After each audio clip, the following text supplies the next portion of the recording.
Sam, wake up. Are you okay? Yeah, I was just had a nightmare or a dream, whatever you want to call it, where I was being chased. Wow. Yeah, Don't chase that dream. exactly. Welcome, everybody, to the latest episode of the Two Fish at the Table Poker Podcast. I'm one of your hosts, Legend of Ben One on PokerStars. And I am your other host, East Coast Sam on PokerStars, and OMG I Love Bjork on Discord. Welcome to our episode on Chase the Dream, a YouTube series about three poker players trying to make it deep in the WSOP, as well as the final update on the 2023 Mindsport Olympiad Grand Prix. All the results are in, all the tournaments are done. We're going to wrap it up with talking about a couple tournaments that we played.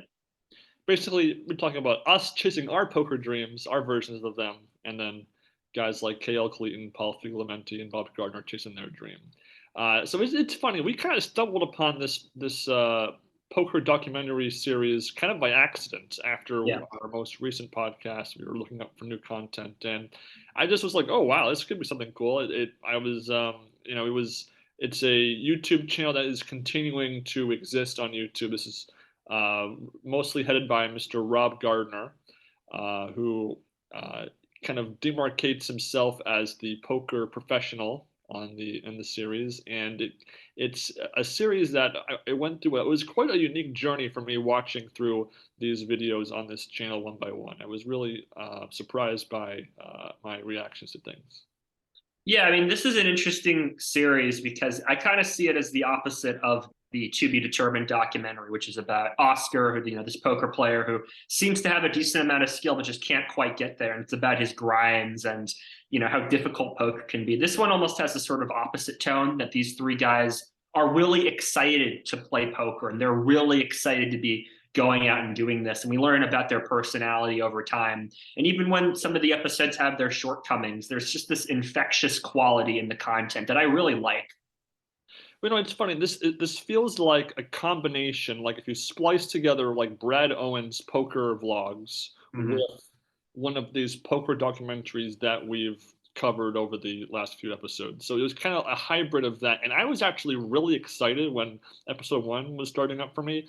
It had a slick intro. I didn't expect to have KL Cleeton be in this series to begin with. I knew him from the 2017 main event where he made a cash, and I did see him briefly when I was in Vegas back in 2021. So that was unexpected, and it was kind of cool to have the idea of having three parallel or interlapping stories during a period of time, whether it's kind of the spring summer period of 2022. So this is recent stuff. So I was really excited, and I thought episode one really got things off to a great start because it kind of begins as an inspiration piece about Cleeton's um, uh, life and how his unfortunate medical background with something called SMA, where he has no movement from the neck down. His parents are the caregivers in his life, and as a registered nurse, it really kind of resonated in me. And From there, we then meet the other two players who are garner the majority of the spotlight. Just to be fair, for this entire 6 episode run in season one of this series, that being Paul and Rob. Yeah, so Rob, as you mentioned, is sort of the poker professional. He's, not a huge name. He hasn't won bracelets or anything, but he's been around for a while. He's, made 5-figure scores at tournaments and stuff, pretty good player. And then Paul is an amateur poker player. He's learned how to play the game gradually. He finds steady a bit of a weakness, but he's committing to the WSOP by taking his Tesla and turning it into a hotel room. And, I'm not too familiar with Teslas or how they work. It's just interesting one of the interesting parts about this episode was just him explaining how he's going to spend the entire WSOP for 2 months living in his Tesla instead of this big RV that he's got. Like, it's huge. It looks like a roving hotel room, but he's just deciding to go bare bones and live in it, which I find really interesting.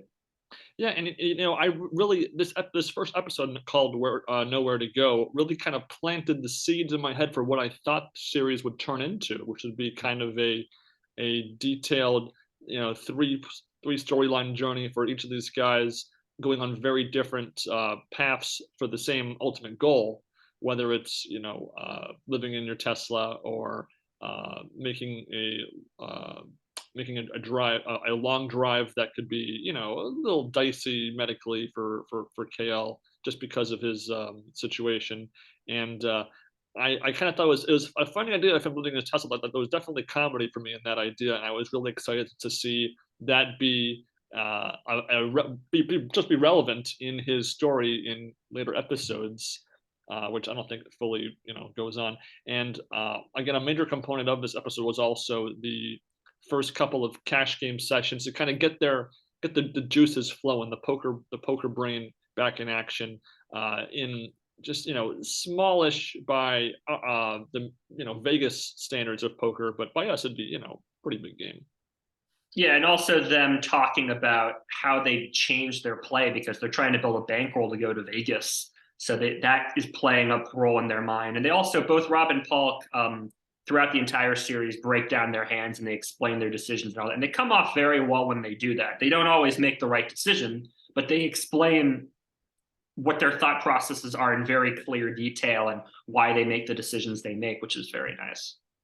Yeah, and it did feel like it was the editing is a little amateur-y. I mean, this is not a super amazingly produced production. It's above what our quality would be for our channel, for example. But it's like one step above what we do, but not at the level of, say, the majority of the documentaries that we've covered, for example, which is not a critique, because there's a balance between how much money to put and effort into that kind of production versus just getting the stuff produced. But it's just something I noticed too. Yeah, absolutely. The editing does get better as the series goes on a little bit. But yeah, this isn't a super high-tech series. I mean, Rob and Paul are clearly filming a lot of this footage on their own, and Kale has somebody to, help them out. Which again is fine, because again, it adds to this sort of, David feel that these guys are David going into the Las Vegas trying to defeat Goliath, which I kind of like. Not in Vegas quite yet, because episode 2, Everything is Bigger in Texas, really gets the ball rolling with Texas poker, everything being highlighted in the first few minutes with different sound bits describing Texas poker versus poker elsewhere. And so, for example, there's a big poker tournament that Rob and Paul play in Austin where they both lose. I think probably my biggest critique of a good number of these episodes is we really only get to hear about certain hands or certain situations rather than actually see them. Because part of the fun of a documentary is you actually would see things happen as they happen, rather than just reflecting on it post-mortem, which unfortunately the majority of the poker hands discussed and poker action, with a few exceptions, are discussed after the fact, with just Robert Paul describing a hand. And so that's a bit of a letdown too. Absolutely, yeah. I mean, there's only, sometimes you don't know when a hand is taking place that's going to be a big hand, so you can't really get your camera out. I can understand they want to focus on acting instead of filming their hands. But yeah, it would have been nice to have maybe had somebody else there with them who could film the action and give a little bit more of that. Yeah, and while this episode focuses majority on Rob and Paul in Texas, kind of the B plot in that background was KL getting a partner for the tag team, which again kind of led me to believe that this was kind of be like a serialized documentary drama like you would see on TV, where each person's plotline develops one phase at a time. Whereas it might have just been that they just kind of film stuff. Okay, that'll be an episode. We'll film some more stuff. They're kind of made one at a time almost, versus, even though I'm sure the production's more complicated than that, but that's just kind of the impression I got. There was just the context of the action overall was missing, because it was just more about this happened today, so I'll show it. This happened today, so I'll show it. It's not about connecting the dots in a grand scheme of things. Yeah, it feels more like, as you mentioned, a vlog series where, a player is uploading their action for the day and they're not necessarily trying to build a long-term storyline.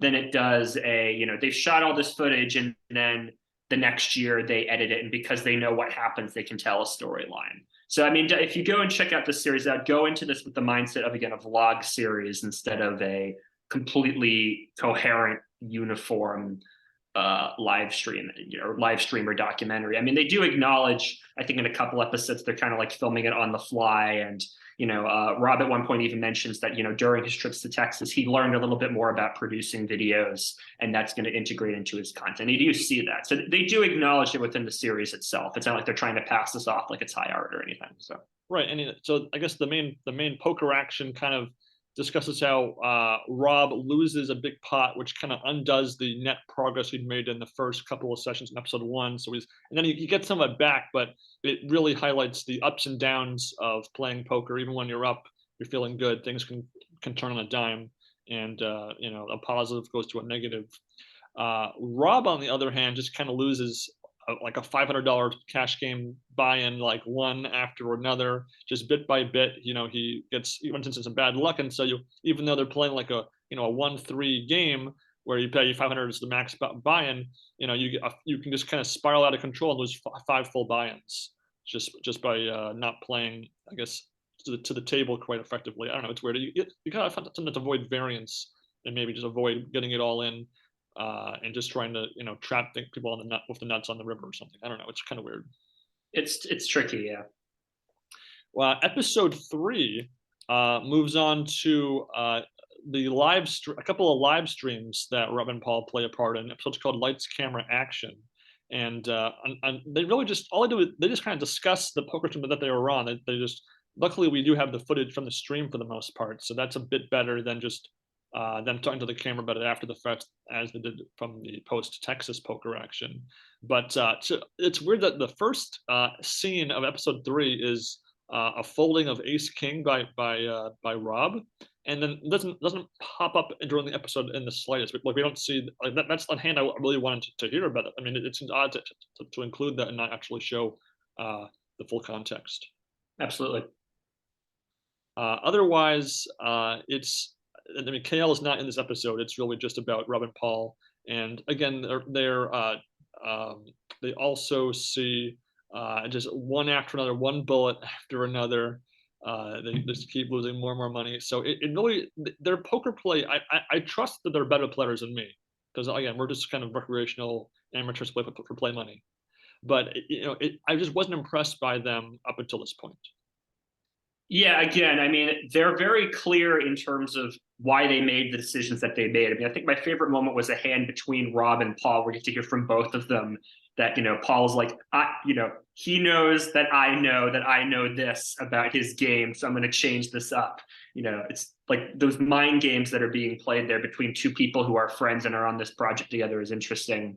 And also, again, hearing them talk about bankroll, that they're influenced in their action based off of how much money they want to have going into Las Vegas. That's kind of interesting. But yeah, I mean, it is one hand after the other, and there's not like a clear through line. Again, yeah, they seem to be decent players, but we don't have the full context of everything. We don't know how many hands they're folding. We don't quite know what their hand selection is. They seem to be paying premium cards for the most part. So they seem to be fairly tight. They also mentioned that there were a couple players who they knew at the tables, who they knew were pretty good players, and there's a couple of hands where they mix it up with them. But, in one spot, Rob has ace 10, and one of the players he knows has 7-6 suited. Is he ever tempted to change it up a little bit, increase his range in hands? We're not really sure. Again, how they describe things, you get a better sense of what they're thinking and where they're going, but I would have liked a little bit more context. And again, when the first bit of episode 1 is this cool intro of the 3 of the guys, the poker entrepreneur, the poker recreational, the poker professional, I really had more in my expectations than just like a poker vlog of like, oh, I had ace king against 5-4 and I lost. Like it really didn't meet my expectations going in. And also, we know that KL's moniker is the poker entrepreneur. We don't really see him do any poker entrepreneur anything. Right. It's fine if that's who what he does in real life. It's not that I'm expecting him to be every episode being like making these deals here and there. But I'm just surprised that they even bothered putting that in like that if it wasn't going to be in the documentary at some point. Yeah, I mean, the only real through line through the first 3 episodes is just them building their bankroll and arguably building their skills, but they don't necessarily say how they've built their skills or changed as poker players through doing all this. And you'd think that with being on a live stream, maybe they talk a little bit about, oh, well, I had to change. I was a little nervous about the cameras. I had to change things up because people can see what cards I'm playing. But they never really mentioned that either. Would have been nice. Again, was that at all in their minds? And it's funny, even though I was let down so far the first season, I still really wanted to know what happened next. Like, it was a Yeah. weird hypocrisy where I was like, I was let down, but I was like, I wonder what happens next. Maybe this next episode's gonna be really cool. Even though we didn't really know what their bankroll was to begin with, what their parameters of what would be a success, what they need to do, A, B, and C in Vegas or whatnot, or how much money was their absolute bottom if they lost below this amount, then they had to pull the plug on the whole thing. But obviously with Fig, he has money that was established that he can afford Tesla and afford an RV and all these other things. So it's not life or death money. And while it's not life or death money for Rob either, it's still the money means more to him. I got the impression that was the case. Yeah, absolutely. But so then the back half of the season is getting into the Vegas action. Episode 4 called "Welcome to Vegas," where we finally get like a Tesla related something for Paul, and in this case, sort of talking about camping in his Tesla and having to move from location to location, getting kicked out here and there. That happens in episode 5, but that finally actually, because again, that could be a sitcom premise. A guy lives in his car for a month in Vegas. That works itself. Yeah, it's funny. Whereas Rob gets this sort of just RV scorpion story, which honestly, I mean, I kind of felt that these two bits, given how they're presented in episode 4, was kind of a waste of time. Like, I just want to get to the poker action at this point because it's kind of hokey. I don't really care about Scorpion. Rob's kind of playing up for the camera. I feel like almost it's a little strange. It's a little strange. Yeah, there's a earlier scene where he freaks out over a spider in his room. So maybe he just doesn't like insects. Neither do I, but it's kind of interesting. And then we finally get some Vegas poker action. Not well, it was a poker action quite yet, but the Vegas scene. There's so many casinos, you can find a poker game every hour on the hour, every day of every week. And again, they just really don't catch on very well when they get into these first few tournaments. Paul does cash in a monster stack event, and he kind of got tore apart in the comments of this video when he says, "I got in really good and I lost a flip." Like, that's not getting in really good. I mean, if you have the heavier side of the coin, that's good. But when you're in the money, you're trying to avoid playing too many flips because you're trying to to survive also. Yeah, I mean, he could have just misspoke there. I wouldn't read too much into that, but yeah. Yes. And then KL's catches COVID. So Yeah. with him, his breathing, his respiratory system, that's again one of those classic comorbidities that was so prominent in the pandemic. What pre-existing conditions that can increase your risk for COVID. Luckily, he kind of works through it, but he does miss on some poker action that he had registered for. So that was unfortunate because really, again, KL really got the short end of the stick by not having all that on camera for us to really see. Yeah, and then I mean, a lot of the rest of the episode is spent on them playing slot machines, which I thought was kind of cute for a little bit, but then kind of went on for too long. And then they go to the Nugget and play this tag team tournament, which we don't really see that much of, but Paul's partner just keeps blowing off his chips that he's building up, which I guess everyone's just drunk. I mean, I don't know what's going on here, but it's very odd. It's an odd couple sequences to have at the end. Entertaining on a certain level, but just strange. Not when you're trying to take their poker action seriously. It just kind of feels like Negroni when one of his vlogs, when he will shove the first hand in one of the lower buy-ins just to try to build a double stack on the first orbit. Just that lack of caring for the money. It was kind of funny, the psychology of hiding from the partner, like, oh, I busted, so let me covertly rebuy and then try to get back in there. And Paul, they do double up after max late reg and get into the chip lead basically, and then they end up blowing it. So again, it just kind of adds to the idea that these guys really kind of stink by Vegas standards. I mean, I'm trying to be nice about it because I mean, it just, from what we've seen on the camera, I'm sure there's a greater context to everything, but I just was really unimpressed with them, and I was really doubting at this point that they're going to have any results at all. I mean, I'm an amateur poker player, so I don't want to judge these guys. Yeah, I mean, it seems like they were just trying to have fun with the nugget thing, Mm. float around a little bit. Again, we see that Paul keeps getting chips as his partner just comes along with one too many Jack Daniels in his system and just decides to push it all in with Ace Deuce or something. I have no idea. Mm. I mean, yeah, they're cashing in tournaments here and there. Rob mentioned that the previous year he'd gone 0-17 at the start and talked about, just running bad and all that. I think they clearly know what they're talking about. It's just, they're trying to also have fun and make content for the camera, and maybe that's affecting their action a little bit. Yeah, I mean, even that slots where they play the slots for a while, they put in $200 into the machine and end up after winning a big bonus of profiting $12. I mean, it's just really weird. So that's some pretty piss poor ROI. Episode 5, called "Turning the Corner." There's a little bit more momentum. KL comes back and plays a couple events, and where he doesn't win, but he feels happy with how he played, which is very important for your confidence. You can. I know a thing or two about that in the MSO this year, so you can play well and just not have the results. And again, Paul does get kicked out of 2 different parking spots, and then just in a further comedy of errors, breaks the machine, swiping his card too fast, I think, and then having to go to the register and get a new card fixed for him. It's kind of it was mildly funny, I guess. It's just a lot of different definitions of the word fail at work here. And then he goes and plays the Millionaire Maker, and half an hour from the money loses with kings to aces, which is just so brutal. I mean, what a terrible run for him in this episode. Yeah, and I should clarify that each episode usually has a few title cards interspersed, and this is during the seniors week section of the episode where Paul had mentioned how the seniors events are really a soft field at this point. Um, Even because again, you have to be, I think it's like 55 or something and older, and so you're not going to have too many top pros playing those. And because the older pros are probably playing in the regular size buy-ins, so they're not going to play in those events anyway. And so Paul did, and to his credit, he does have a bit more stability playing in those events for the most part. I mean, he lasts 1 hour in the seniors event, so that kind of yeah.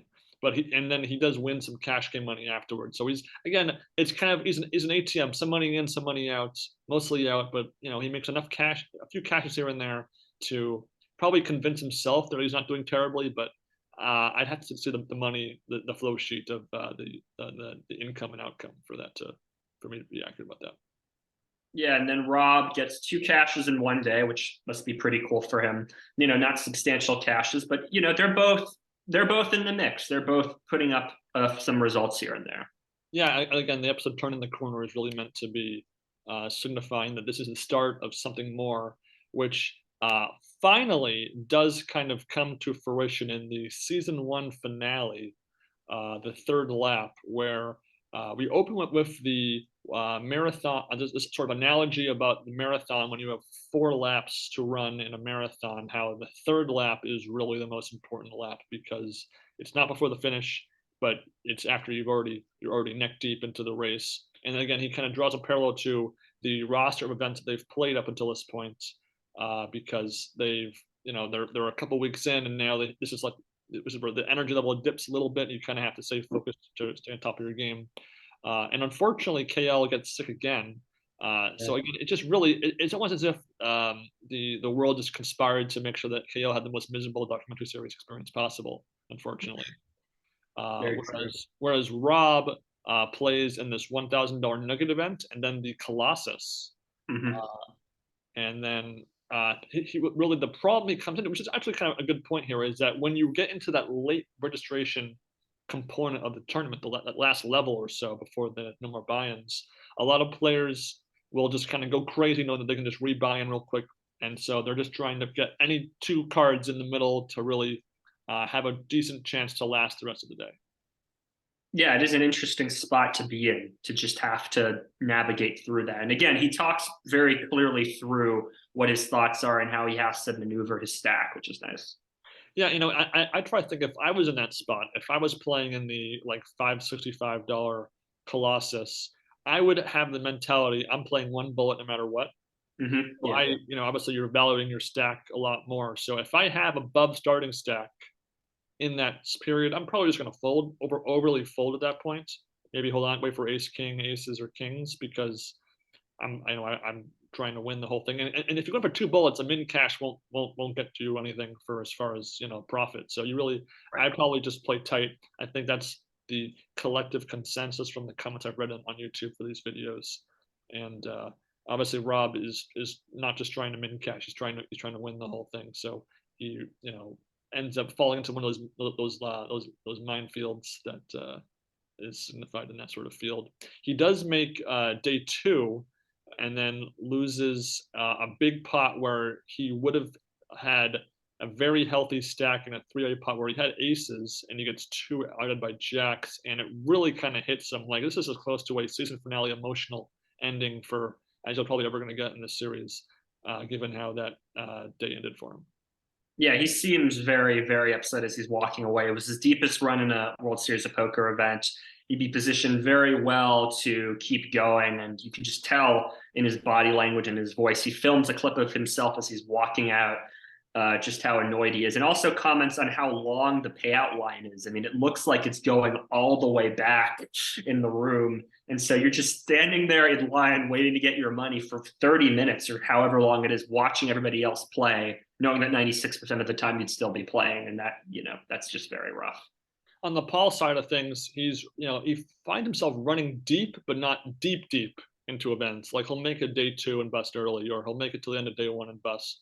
And then at last, we kind of have their two poker paths intersect again, where they hadn't intersected since that cash game pot that they played in the live stream, where they play the same tournament. They both make deep runs. I believe Paul final tables it in fourth place, whereas no, Rob gets fourth place and Paul gets 26th. And Rob's table actually ends up chopping up the prize money, Mm-hmm. which was interesting because we don't really hear about that all that often nowadays. So it's kind of cool that happened once in real life.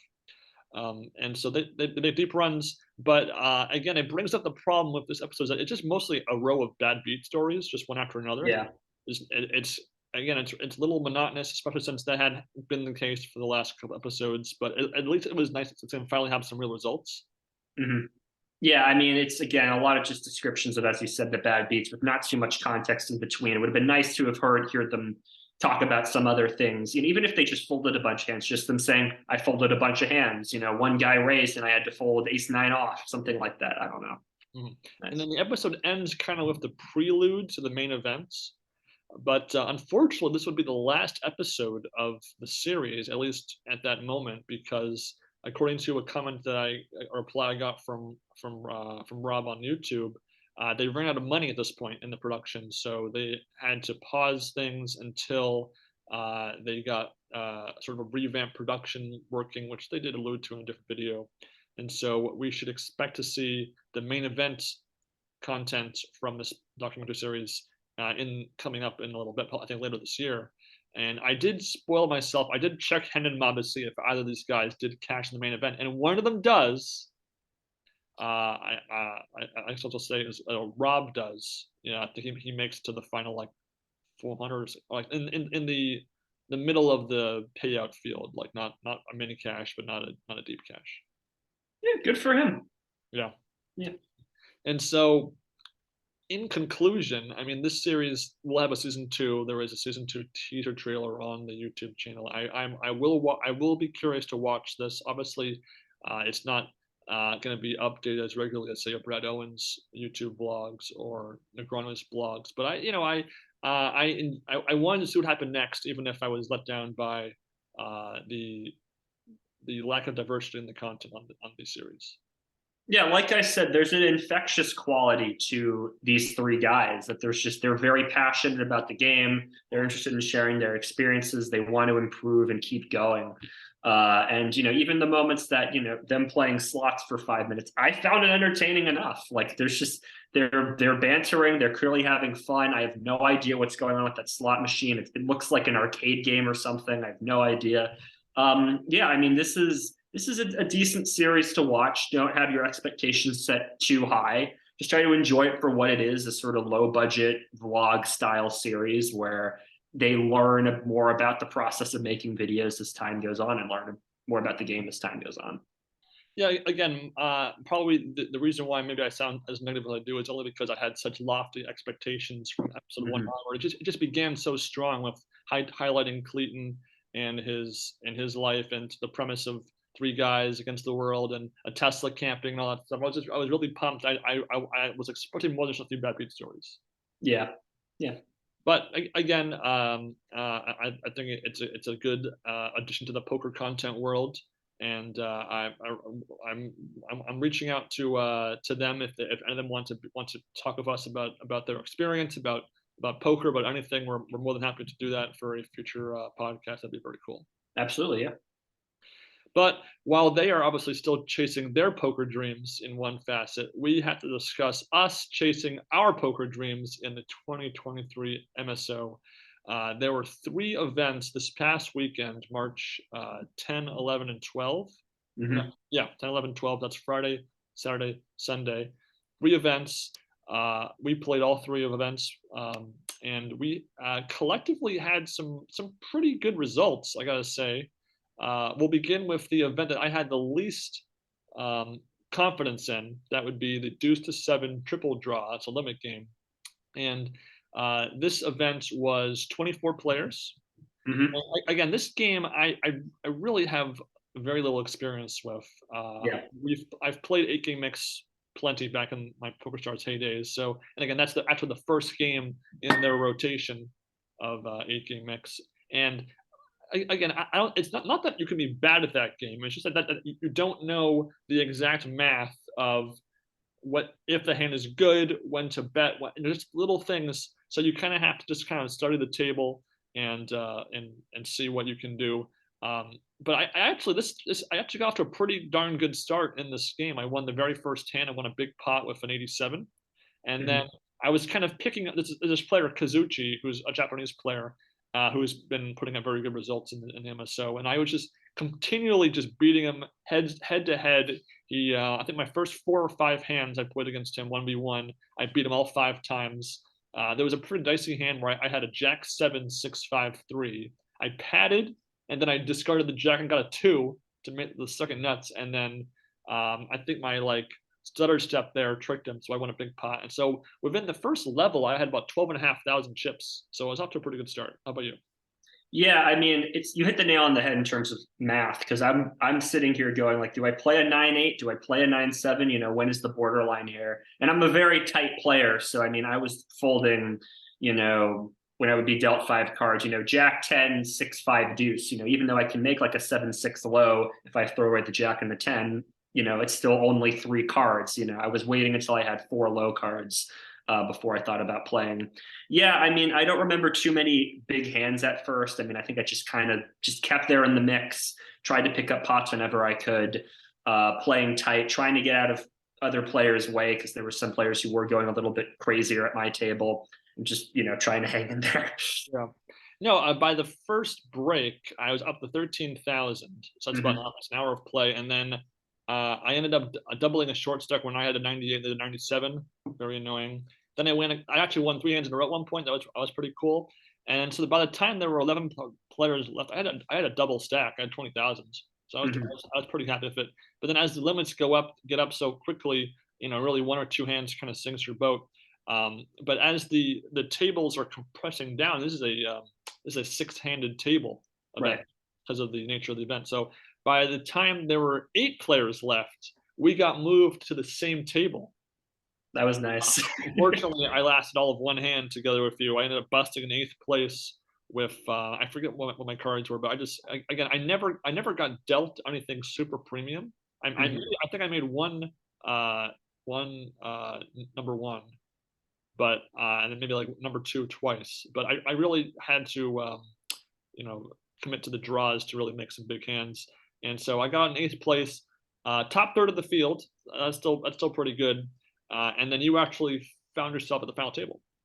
Yep, I found myself at the final table with a short stack. I don't think I cracked 15K the whole tournament. I think I was toward the bottom of the pack. And then, yeah, I busted pretty early on. I think I just got in with like a 9-7, I think was what I had. And then I think the guy got there on the third draw or something. I can't remember. I think I got it in good. But yeah, I recall the guy drew one card on the third draw and then beat you, so that was unfortunate. yeah, But the problem was, the final six, you had like 1/5 the stack of everybody else, if yeah. not. I was a short stack the whole way through the tournament. So Like I really didn't it's get really anything hard to done. play a short stack like that in that kind of game, because it's so much variance there. So, but still, it wasn't. It was another final table for you, so that's fantastic. And again, it was a game that we were both very uncomfortable with. Probably the game out of all the games in the MSO's roster, 6-card Omaha and deuce to 7 triple draw were the ones I was most nervous about going in. Yeah, but I don't mind that. I mean, I think they should have one or two games that are a little Oh off no, the I agree. beaten But path. I'm just saying, if you're like, as far as my expectations, they were pretty low. So to finish in 8th place, I was pretty happy with that. Yeah, to get final table, yeah, it was my second final table of the MSO because I got fourth in the Omaha High Low tournament, so it was nice. And it also, again, in this MSO, it's all about your top 5 best results. Right. And so this qualified for me as one of my 5 best finishes at that point. So it was also, had value there. Hmm. Then the No Limits Hold'em event was the day after. This was a great structure, 15-minute levels, by far the longest structure of all the events. I think by virtue of being no limit, so that was why. I got off to a great start. I won hands number 3 and 4. Was the chip leader, very like 11,000 right off the bat. That was Yeah. great. And then from there, it just completely was horrible. I think it's the most card dead and unlucky I've run in a no limit event over that much of time. Like, it's one thing to get aces on hand number 1 and lose to, like, ace king or something. That's different. This is like, I'm talking about 10 to 15 hands over an hour and a half where just everything that could go wrong goes wrong. Yeah, and then well, I began the tournament late because I forgot that it was at 10 a.m. for our time zone instead of 2 p.m. And Ben had to message me on Facebook and then call my phone to say, "Hey, aren't you playing this tournament?" I'm like, "Oh, I forgot that it was at 10 a.m." So yeah. Again, I'm a tight player, so I was folding a lot of my early hands, and because I'd arrived late, I wanted to get a read on how people were doing. So I think I was just kind of hovering around 9 and 10K, 10K being the starting stack for a little while. And then there was a point where I was just like, for I think it was on the second hour, where like for a 30-minute stretch, like every 3 hands, I was getting jacks, kings, aces, ace, king, all this stuff. And I wasn't winning super huge pots, but I was building my stack a lot through that. Like I just went on a heater right there. It was no skill involved. It was just pure luck, just catching all these cards while you were going down. I mean, I had your table open. It was just like to see you just turning over these cards, seeming so frustrated, like you were just running terribly. Again, It was in the first, I think it was level 2. I flopped the nut straight, and then the board goes third diamond paired board, and the guy has a flush, turns a flush, and I didn't really, I didn't lose that much actually. I just like, it was like pretty much min bet it, so I didn't lose anything. And then luckily there was one hand I made a great play. I had ace king. The guy had 6-5. He flopped middle pair on me. I rivered a king. He made a pot size river bet. I called him, and I knew I was right. But it was just a good call where I could outplay the player there. And then from there, there was a hand where I flopped top 2 pair. The guy, I think I had 10-9. mm-hmm. The guy had ace-8. The flop was 10-9-8. So I have top 2 with a bottom pair. Turn card is an 8, so he makes trip 8s.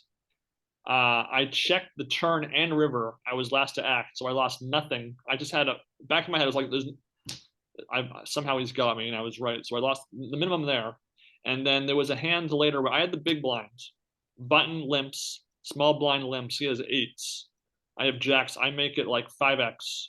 Both players call me, and the guy flops an 8, and I end up folding when he goes all in on the flop. So I had. I was hoping at least to get the button to fold. I couldn't get that, so I had jacks against 8s. They couldn't hold up. Lost the minimum again, and then there's one player in the tournament named called Mern Carvana, whatever it was. Both in this event and the last event was just the aggro crazy, raising every hand, going nuts.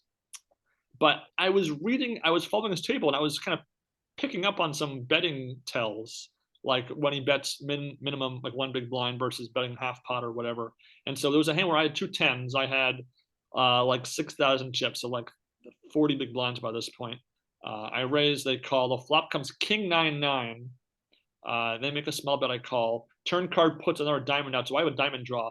But he bets huge, and my read is that he tended to bet big when he had something and bet small when he had just random cards. So I ended up folding the tens on the pretty scary board for tens. So I don't know if it was the right fold. I think it was the right fold though. I know you were watching that hand as well. Yeah, I felt it was. No offense to Murray, you seem like a nice guy. We're not trying to insult you or anything, but yeah, I mean, he was playing very aggressive, really pushing people around. I think he made the right move. And meanwhile, while you're having your struggles over at your table, at my table, guy goes all in. I have ace king. I call him, he has ace seven. I mean, just again, I was just catching cards for this particular period of time, not the whole tournament, but just not no skill involved. You forget that there was a hand early before that where you had aces all in, the other guy has aces, and he flops a flush draw, and you fade both the turn and river to chop it. That was probably the craziest hand of the whole thing too. Yeah, he had the ace of hearts in his hand. So he was, I think, the chip leader of the tournament at the time, or a very big stack. Yeah. So he'd been playing aggressive. He raises. I think I raised pot, which was like 3 times the amount of money that he had put in. He puts me all in. I call. We turn over our cards. He had the ace of hearts. So I'm thinking, all right, we're just chopping. 3 hearts on the flop, and just everything in my mind just paused. I'm like, oh my god, if I go out here, whatever. I went in with the best hand, but luckily the turn and river bricked, and we chopped up the pot. But I was just like, whew. Yeah, it was bad. It was bad. I kept telling you afterward, I'm like, I'm still here. It's okay. Like the fact that I survived that, it's all good. Whatever happens, happens. Because it was just like, oof. There was a player very early on. I think the name is Vegan Poker World. That was the chip leader with like the majority of the field still. I think there was 33 players in the whole field with like 31 left. They had like 26,000 chips, way ahead in the chip lead, and they went out in like 29th place. So it's funny. I see so many players bust out early. And it's always to other players. I was never handed chips. Like I had to fight and earn every single hand I played in pretty much all the MSO. When I saw players go crazy and just hand it to other players, I was like, I almost want to say it's collusion. I'm like, no, it's not. But it was so insane. And so at my table, the blinds are now 100 and 200. The crazy guy raises 7x pre-flop. I have ace king. So I have about 2.5 times what that open was, as I have 17 big blinds. I shove over them, it folds back to him. He calls, he has jack 9 of clubs. So I have ace king, so I'm a 60-40 favorite. Flop comes queen jack 5, and it just goes brick. It's just so gross because if he raises smaller than 7x, you might even fold. If he raises like 3x, maybe he folds to jack 9. I don't know. But if just that one hand can hold up, I got like 7,500 chips. I'm gonna be back in it. I can really finally do something. But I go in 23rd place. I didn't win a single hand for the last 45 minutes that I was in for. I lasted about an hour and 40.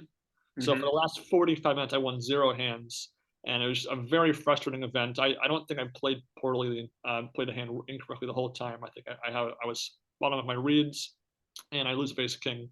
So it's unfortunate, but I know that even though I'm out, at least my beloved brother Sam is still in there, and he had like 13,000 chips by this point. So he's definitely in there.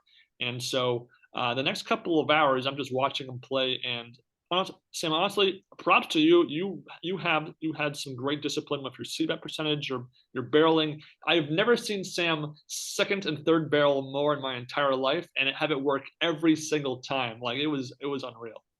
Thank you. I appreciate that. Yeah, I mean, again, as I've said multiple times in this episode, and as I've talked about before, I'm a very passive player. I'm a very tight player.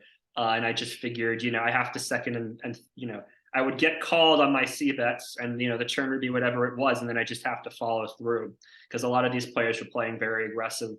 There's a player named Kazuchi, who's a Japanese player who was really playing very well. He again put up really great results this MSO, and he was playing very aggressive. And when you have to match that level of aggression, right?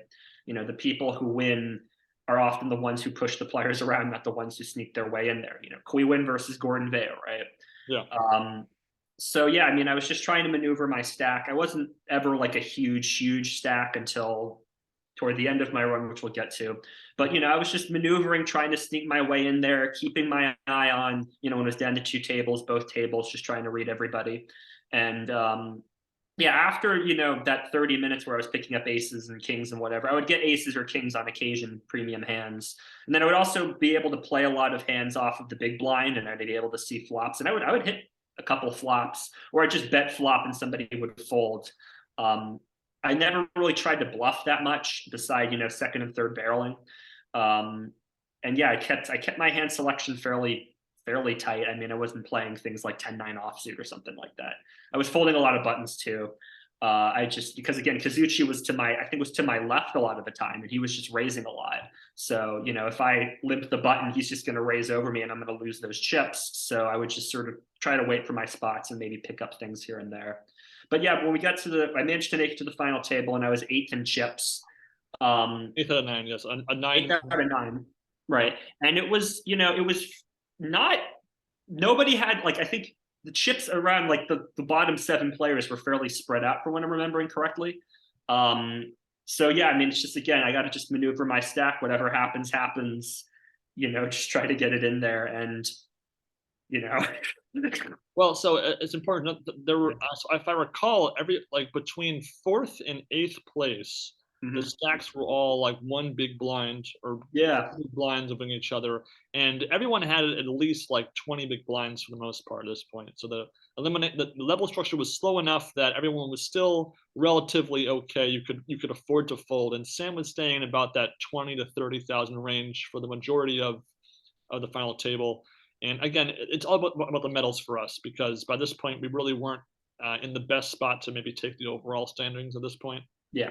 Sam to more than me, obviously, more in there. But so Sam, I'm sweating this. I'm like, every singular bust out is so important. Sam wins a couple of pots early and gets up from that 8th into like the 4th and 5th, where he kind of stays for the most of the first going into the final table. 9th place goes out, 8th place goes out, 7th place goes out. It's a couple of, Kaz is very aggressive. I think MSO 2020's accumulating a lot of chips. But so we're getting closer and closer to that. And with 8 players left, there was a run of like 6 consecutive all-in calls with no bust outs. Right. So I was getting really frustrated, because I know that that's a disaster for Sam, considering that he's playing pretty tight by this point. And so we want players to go up before he blinds down too low and he has to kind of make it or break it with one hand. Luckily, once that takes place, things really kind of accelerated, especially once we got down to the final 6, which was the informal play money bubble, which is strange because that's not really all that important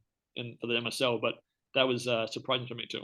Yeah, people were playing really tight on that play money bubble. I don't know if that was because it was the play money bubble or people just weren't catching cards at that moment, but it was going it's going fairly slowly. Again, with 15-minute levels, people can really stretch their legs and, wait for spots. And yeah, I mean, I was just picking up pots here and there, hovering, 4th or 5th place, having enough chips to play with, but still not quite in a position where I can really just be playing every single hand, especially with Kazuchi being so aggressive.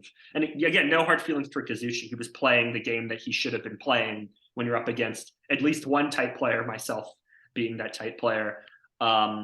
Yes, I mean, just keeping my stack as intact as possible, just staying in the hunt, trying to stay focused. I didn't feel super frustrated when people weren't busting. I mean, I'm just like, I gotta just stay in the zone, stay focused. And then yeah, like after that play money bubble burst, it kind of just 6th and 5th kind of just happened all of a sudden. Now we're 4-handed.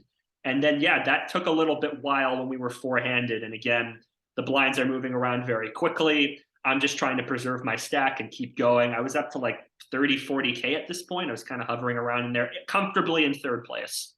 But the 4th place guy just isn't busting yet. It's not busting yet. I'm starting to get a little nervous. I'm like, oh my God, am I going to medal this or not? And then finally, I think the guy who got 4th place shoved with like ace deuce or something. And then I think was it Kaz who had like ace queen? So the cards get turned over and both Ben are like, oh my God, are we gonna get there? And then the 5 cards run out and the 4th place player busts. So I managed to make a medal. So I was, very excited because going into this MSO, I really felt like I wasn't going to medal at all. I felt that last year was a total heater, total fluke, wasn't going to happen. I just wanted to play the best I could. So to get a medal was pretty satisfying in that moment. Unfortunately, I'm in 3rd place. Kaz and MSO have like 120, like something like that. Like they're way ahead of me. It was worse because there were 330,000 chips in play. Sam has 30, and the other guys have like 150, 150, or like 180, 120. So it's really hard unless Sam. I'm thinking the only way Sam's going to get silver or better is if he doubles up before heads up play begins, and then he can play a stack. But to my surprise, even though Sam is literally folding like maybe like 12 hands in a row at times, the other guy might MSO 2020. He ends up 3-bet shoving 120,000, which is at this point like 60 big blinds, a bunch of 1,000, 2,000. He shoves in 60 big blinds and with ace four when Kaz 2-bet with ace queen, I believe it was. Mm-hmm. And the flop gives him a straight draw, but he bricks. So he just completely destroys like the a chance the likelihood of getting at least a silver by overplaying ace four. And I spoke with him briefly on the MSO Discord afterwards, and he kind of like defended the action, like, "Oh, I just had bad read on him." But I don't think even if you have a good read on him, why not just raise like 20,000 or something? Why shove 120,000 when the open was 6,000? I think it's pretty indefensible personally. I wouldn't know. I mean, when we went into three-handed, I'm expecting to bust in 2 minutes, because I have such a short stack. But I had like 20 bigs or something like that, and I would be able to. I got a couple walks. I think I was able to, pick up a couple just small pots here or there again, just to keep my stack intact. And then, MSO and Kaz weren't they would call a flop and see a flop. But they weren't playing any big pots, which is again what you should be doing when you have a short stack who's very tight. Maybe he just got frustrated that I was still alive after 10 minutes. I wouldn't know. That's not the impression I got from him when he tried to defend his action, which is surprising because I feel like, in the MSO, it's a big deal of bronze over a silver, and then also just again, why not 3-bet our normal amounts? I just don't. I think it just kind of seemed like as if he didn't care or something like that. That was the impression I got, and whether that clearly wasn't the case when he was defending his action. But I just think that you can't do that in that spot. Yeah, I mean, I wouldn't know. Sometimes you just make mistakes. You have a bad read, you go in with it, and it doesn't work out. Sometimes that just happens. Again, he's a great competitor, so I don't want to be too mean to him. But yeah, sometimes that just happens. So thus, because all the chips from second place go to Kaz, the heads-up battle begins with Sam at an 11-1 chip deficit, 300,000 to 30,000. And so I'm first of all, I'm just really happy Sam's guaranteed a silver medal. And after the run of bronzes last year, it's just nice to have a different color. In this case, the silver, even if it's just one. And so I'm already thinking we've already won this in some fashion. So that's great. And to my surprise, Sam maintains his tight image. He obviously maybe a little bit more heads up, equity there with certain hands, but he ends up kind of maintain the same game plan, and it actually starts to work because Kaz starts to sort of fall apart a little bit, and he gives Sam 2 back-to-back double ups. Well, it was like 62-38, 60-40, not terrible, but by virtue of Sam's patience, he gets up to about 90,000 at one point. Yeah, well, again, going into heads up, I'm expecting to bust in 2 minutes, and again, I just going into the MSO expecting no medals, to have a medal and to be in at least the position for a silver. I'm just saying to myself, whatever happens, happens. And again, Kaz is again what you should be doing when you have a 10-1 chip lead up against a kid who's playing super tight is 3x raising every time you're on the button. So when I like to, when I play heads up with people, I like to just call the first couple hands just to see how they play, if they're going to adjust their game. And I figured he's still 3x raising. So I was holding a lot of, borderline hands in heads up, like Queen 7, Jack 7, things like that. Because I just figured, all right, I limp into a pot, he's going to raise me anyway. Occasionally I'd limp in and he'd check. And then, maybe I'd bet the pot and take it down. So again, I was able to keep my stack alive. But at first, I was blinding down a little bit. Then I managed to double up to like 40. I was down to like 20K or so. Then I managed to double up to like 40K. Then I managed to get up to 80K, and I was winning, a couple small pots here and there. And so was he. It wasn't one-sided or anything, but I felt like, okay, things are moving steadily for me. I got up to, I think my peak was 100K, and then I kind of went down a little bit. Then we went on break, and he had again I had like 80K, and he had like 280K. So little bit more of a 3-1 chip lead over me. And then like 5 minutes after the break, I got jacks And normally I would raise there, but for whatever reason, I just decided to limp. Maybe I just misread my hand. I have no idea, but I limped. So he checked. The flop was queen, like something like Jack 10-4 with 2 diamonds. So I have top set. He bet big. Um, I think, did I make it pot or did I go all in? I can't remember. I think I forget. I think you just went all in. I think. Okay, I think I just went all in because he bet big. I can't remember if he bet pot or not. I don't remember. Mm. But I just figured, yeah, like I could probably just call and see a turn, but I was worried about the diamonds and the straight cards getting there. If it's I kind of just want to move on, Yeah. get this sort of behind it. But he called with queen jack of diamonds, so he has a diamond draw, he has top pair, and plus backdoor straight draws. I don't know. It's a tough. I don't know if I personally would call there, given that the type of player that I am. But I mean, on the other hand, it's not a terrible call or anything, especially because the turn bricks and the river gave him the flush, so he won the tournament off of that. And I felt like I got it in with the best of it. I was like 70-30 to win on the flop, It was 75-25 to win on the turn. Like whatever happened, happened. And again, Kaz was playing really well the whole tournament, the whole MSO. So no hard feelings, no nothing. I'm glad I got the silver medal. So. And if that hand holds up, you're gonna be dead even in chips by that point. So you would have gone from Right. level 1 to dead even, and you have to wonder if maybe Kaz maybe panics a little bit. He has this huge lead and he can't close it out. You never. So it was anyone's game if that hand holds up at that point. Mm-hmm. So it's unfortunate, but again, that close to the next level. So it's pretty incredible. So you're again the first medal for either of us, and that just left one final event, the Razz events this past Sunday. 10-minute levels, 10K starting stack, the usual stuff here. And I was pretty excited because I'm a pretty aggressive Razz player. I've played Razz on PokerStars before, and I definitely was able to bully a lot of players. The problem on this event was I had tables that just nobody would ever allow themselves to be bullied or fold on early streets. It really came down to the cards as you got them. 4 and 5 street really were the key stories of this entire tournament for me.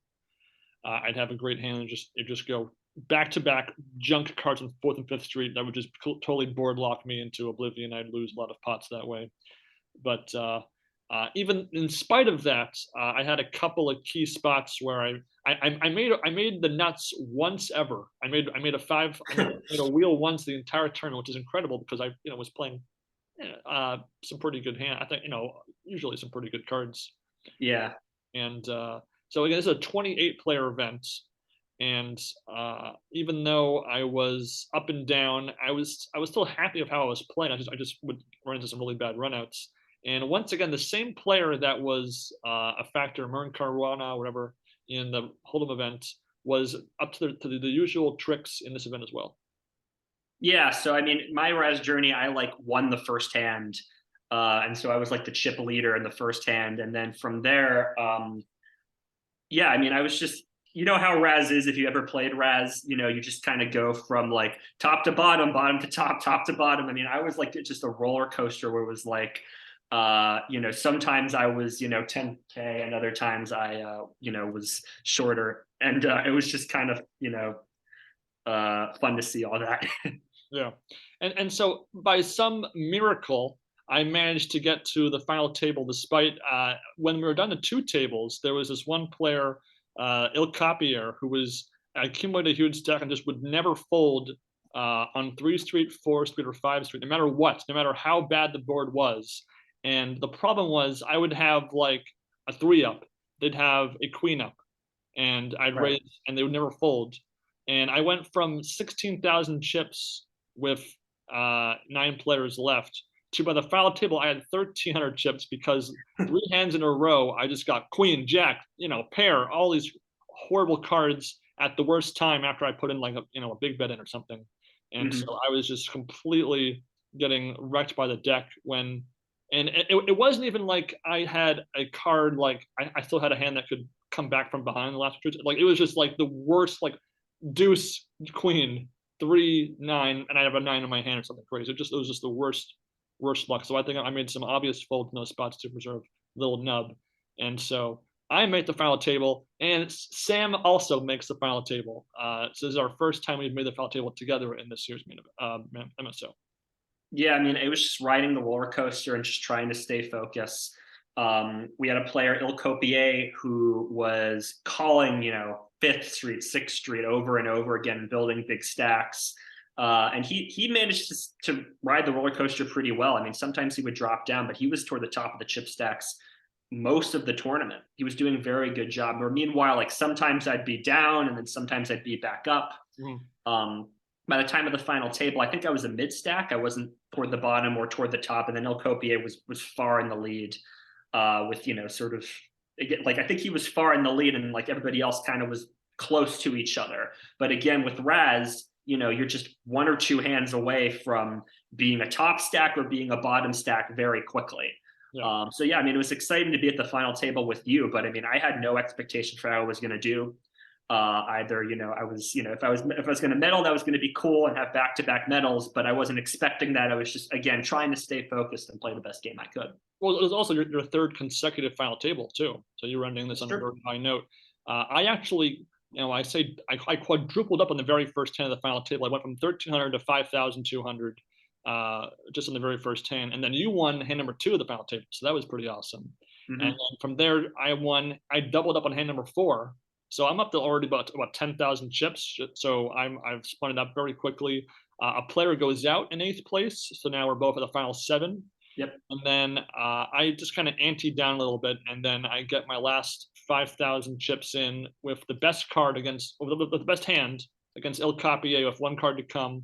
And if I win this hand, I'm going to quadruple up to 20,000 chips, which puts me right in the middle of things.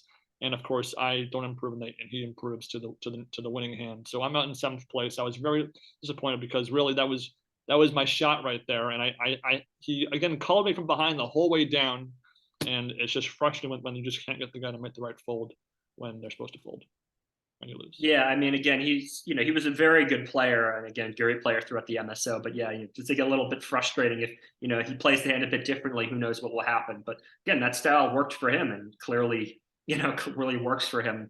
Yeah, so we're 6-handed.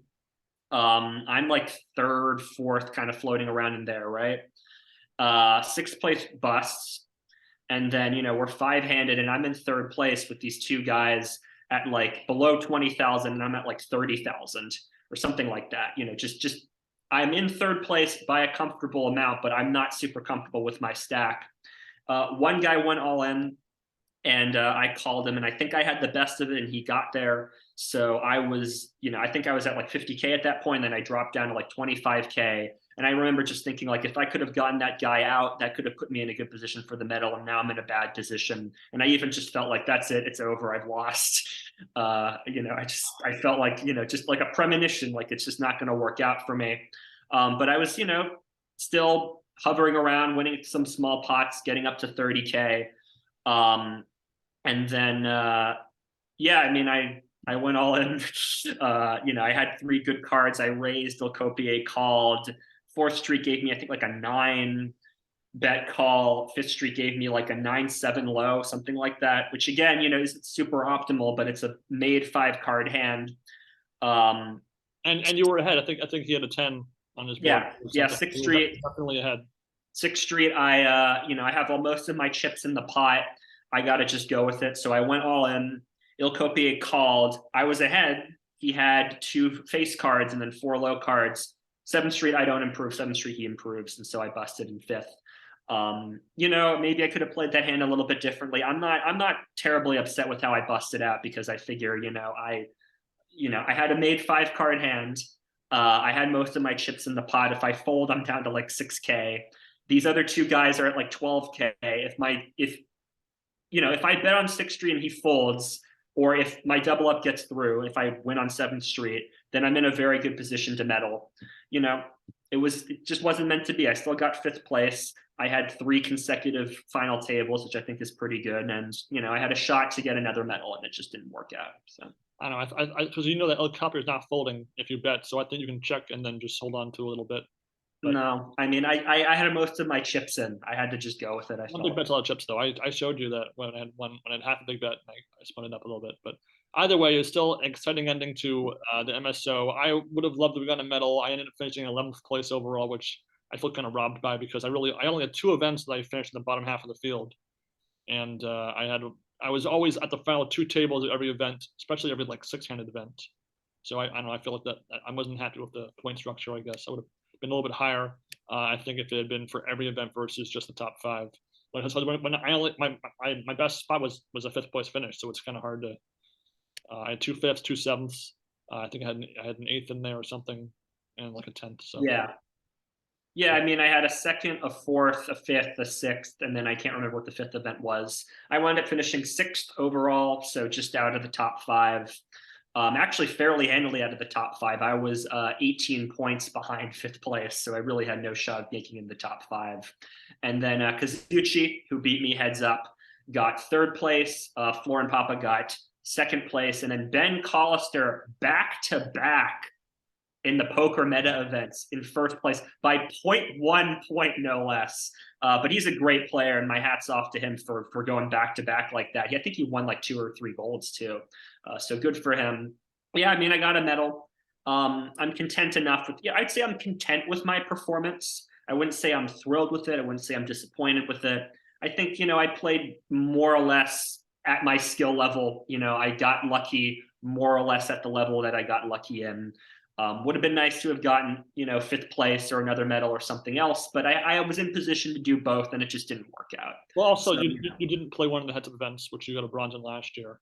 That's true. And then the one you did play, and you didn't because of our interview with Raymer, you couldn't finish it. So you conceivably could have gotten another bronze, at least in there a little bit there, but. Yeah, I'm content enough. I'm again, I'm not unhappy with it at all. I'm the top ranking American, so that's nice. Yeah. So I think I'm the top ranking person. No, I'm not. I'm not number 1 in the Northern Hemisphere or Americans, but whatever. Close enough. Top ranking American. That's good enough for me. Yeah. And again, I missed 3 events due to work, so I wonder if I could have maybe had a bit few more points in there if I had. Played those events. So I was chip leader in the Sud event when I had to leave. So that was. Were you the top ranking player that didn't get a medal? I think I was, and in the informal Poker Stars rankings, I was. Mm-hmm. I don't know. I'd have to check, and I don't know whose name is who in. Yeah, I don't know either. But yeah, I was probably the best one to get a medal, so it's kind of gross. But when you bubble 2 of the heads of events for a medal, that's going to happen to you probably. So. Yeah. But I think that just about wraps up our Chasing the Poker Dream installment of our podcast. I think our next topic will be the recently produced, if I remember correctly, 2021 main event episode run. They recently off Poker Go took the live coverage off entirely, so there's 0 chance of us finding Adam somewhere in the footage there. And it's probably going to be similar to the 2019 iteration. I'm not sure. Mm-hmm. It's actually 15 episodes, much like 2018 and 2019. So I'm hoping, fingers crossed, that it turns out better than 2019 did, which was the weakest of the entirety of the main event episodes. But and it's possible, I guess. Yeah, I'll be excited to kind of see it because it's been a while since we've really talked about the main event in significant detail. So yeah, I mean, let's see what Poker Go's content team can catch up or compete with ESPN's content team. Might be interesting. Not to mention, this version of the main event for 2 years ago covers day 4 onward, and right. I really kind of checked out of that main event from after day 3 because that's when Adam busted. So it should be mostly, for the most part, new for me. Besides maybe the Rigby Dirty Diaper Bluff, I don't really know too much about that main event. Besides that, Aldemir wins the whole thing. So I'll be with an open mind willing to accept some potential entertainment, but it depends on how well it is produced. Absolutely, yeah. And then, if you're interested in the Mind Sport Olympiad, there is the live event that's in August. I don't know too much about it. I won't be there because I don't have paid time off. But definitely go and play that, and then hopefully the Grand Prix will be back next year. I filled out a survey that's, I basically just told them do the same thing because I think they run a great event, they organize it all well, and everybody's super awesome and super nice and really, really talented poker players. Congrats to everybody who won medals and did well in this event. I'll be ordering my medal and trying to unbox it for the podcast. We'll see when it comes in, but yeah. Well, the question is, what's better, 5 bronzes or 1 silver? I think 5 bronzes is better, but maybe you disagree. Getting 3rd place overall, yeah, that's more impressive than getting 6th overall. No, a silver. Still, I would say like just last year, because Okay. the fifth bronze medal was 3rd place overall. True. So that's true. Yeah, all right, guys, we'll see you next time. We'll discuss Aldamir's victory, and enjoy your poker, enjoy your TV, enjoy your poker on TV and YouTube. Take care, everyone. Thanks for watching.